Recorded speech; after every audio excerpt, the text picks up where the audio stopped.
No vídeo anterior, aprendemos sobre a intuição por trás da equação do gás ideal, que a pressão vezes o volume é igual ao número de moléculas que temos, vezes alguma constante, vezes a temperatura.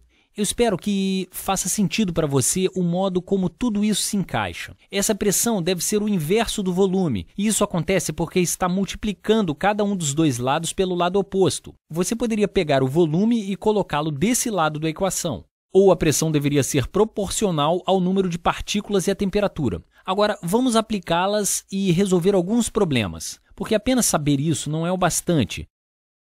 Digamos que eu tenha dois pequenos recipientes, ou digamos dois balões contendo gás hidrogênio.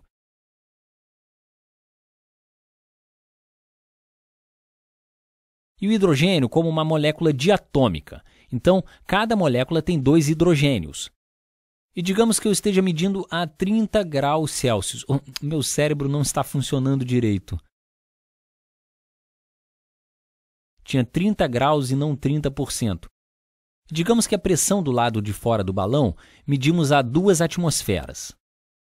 Então, a minha pergunta é, quantos mols de hidrogênio nós temos?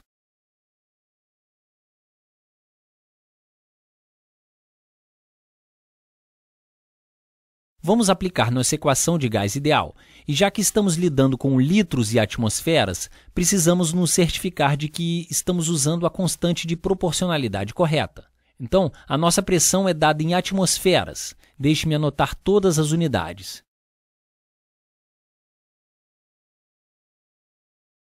Então, temos 2 atmosferas vezes o nosso volume, é 2 litros,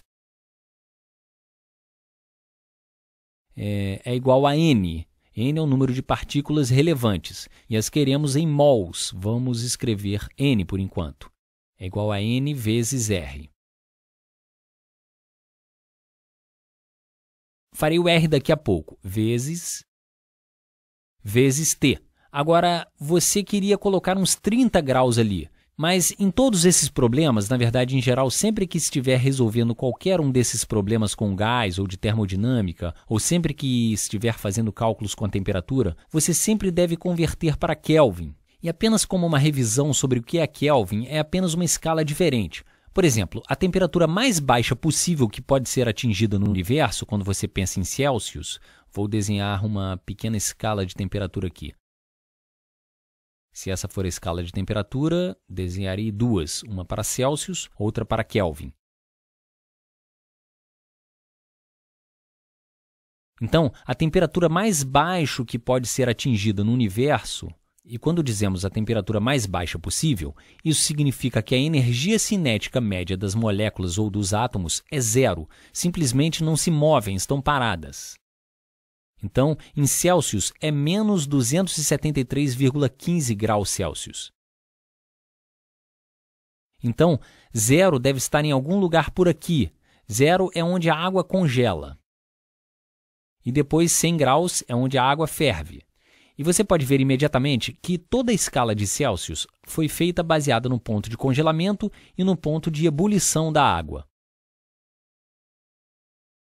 Olhe para isso e você dirá, se eu tiver algo a 5 graus e outra coisa a 10 graus, quando você olhar para a escala Celsius, você dirá, talvez essa coisa a 10 graus tenha o dobro de energia que essa coisa a 5 graus, tem o dobro da temperatura. Mas quando você vê a distância absoluta para zero, deixe-me ver se consigo desenhar isso. Então, os 10 graus está para aqui, os 5 graus está quase na mesma distância. Então, os 10 graus Celsius é apenas um incremento de 5 graus Celsius. Se você tivesse que dividir por 2, não tem o dobro do calor. E é por isso que surgiu a escala Kelvin. Porque na escala Kelvin, zero absoluto é definido como zero. Isso aqui é 0 Kelvin. E 0 Kelvin é zero absoluto. Então, qual é o 0 grau Celsius? E os incrementos são iguais.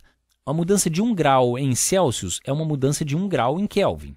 Assim o mantém, apenas uma troca. Isso seria igual a mais 273 Kelvin. E 5 graus seria mais 278 Kelvin. 10 graus seria mais 283 Kelvin. E assim você vê que 5 e 10 graus não são tão diferentes. Mas, em geral, se quiser converter de Celsius para Kelvin, apenas adicione 273 graus. Então, 30 graus Celsius é o quê? Bem, esses 5 e 10 desenhei muito perto de 100, mas digamos que esteja aqui. Isso seria 303 Kelvin.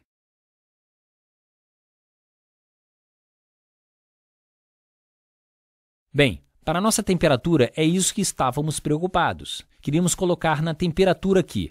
Então, podemos colocar em 303 Kelvin. Temos que descobrir qual a constante devemos usar. Escrevi algumas aqui. Lembre-se, estamos lidando com atmosferas e litros. Então, escrevi algumas versões de R aqui. Estamos lidando com atmosferas e litros. E se no denominador estamos lidando com mol e não importa o que aconteça, isso sempre vai estar aqui, devemos usar essa constante de proporcionalidade. R é igual a 0,082 atmosfera litro-mol por Kelvin. Deixe-me anotar isso. Deixe-me reescrever a equação inteira. Tenho 2 atmosferas vezes 2 litros é igual a N vezes. Tem uma memória fraca, 0,082 atmosfera litro por mol Kelvin vezes 303 graus Kelvin. Vamos ver o que podemos fazer. Vamos ver se todas as unidades funcionam. Nós podemos fazer sempre, quando você faz uma análise dimensional, você pode tratar as unidades como números. Se você dividir os dois lados dessa equação por atmosferas, as atmosferas se cancelam. Divida os dois lados dessa equação por litros, os litros também se cancelam. Você tem 1 Kelvin no numerador, Kelvin no denominador, que cancelam. Então, temos 2 vezes 2 é igual a N vezes 0,082 vezes 303. E depois temos apenas 1 mol por 1 sobre o mol. Para resolver em N, ou o número de mols, o que fazemos é dividir os dois lados dessa equação por tudo isso. Então, temos 2 vezes 2 é igual a 4. 4 dividido por 0,82 dividido por 303. Estou pegando isso e colocando do lado esquerdo aqui, dividindo os dois lados por esse número. E quando você divide por 1 mol, se você colocar 1 sobre 1 mol aqui, é a mesma coisa que multiplicar por 1 mol. Ok, as unidades então funcionam. Vamos obter N em número de mols. Então, temos que pegar a calculadora e descobrir com quantos mols estamos lidando. Dividimos 4 por 0,082, dividido por 303, é igual a 0,16. Se quiséssemos mais dígitos, 0,161. Mas, nesse caso, vamos arredondar. Então, isso é igual a 0,16 mols de H2. Aqui estou dizendo o número exato de moléculas de hidrogênio. Mas se quiser um número, apenas multiplique isso vezes 6,02 vezes 10 elevado a 23 e depois terá um número no sentido tradicional. E claro, se você quisesse saber qual é a massa do hidrogênio que você tem, você diria, ok, bem, 1 mol de H2 possui uma massa de quanto? A massa de um hidrogênio é uma unidade de massa atômica. A massa, então, de 2 hidrogênios, quando não está na sua fórmula molecular, é 2 unidades de massa atômica. Então, 1 mol de hidrogênio terá 2 gramas. Nesse caso, temos 0,16 mols. Se quiséssemos converter isso em gramas, isso no caso de moléculas de gás de hidrogênio, teriam 0,32 gramas. E multipliquei isso por 2 porque cada mol tem 2 gramas. De qualquer forma, espero que tenham achado isso útil. Farei mais alguns desses problemas, pois eu acho que a matemática é bastante simples aqui. O que sempre torna isso desafiador, eu acho, são as unidades e garantir que você estará usando as unidades certas, seja em metros cúbicos ao invés de litros ou quilopascal ao invés de atmosferas. Tentarei fazer mais alguns exemplos onde usamos todas as unidades diferentes e você poderá escolher as constantes adequadamente.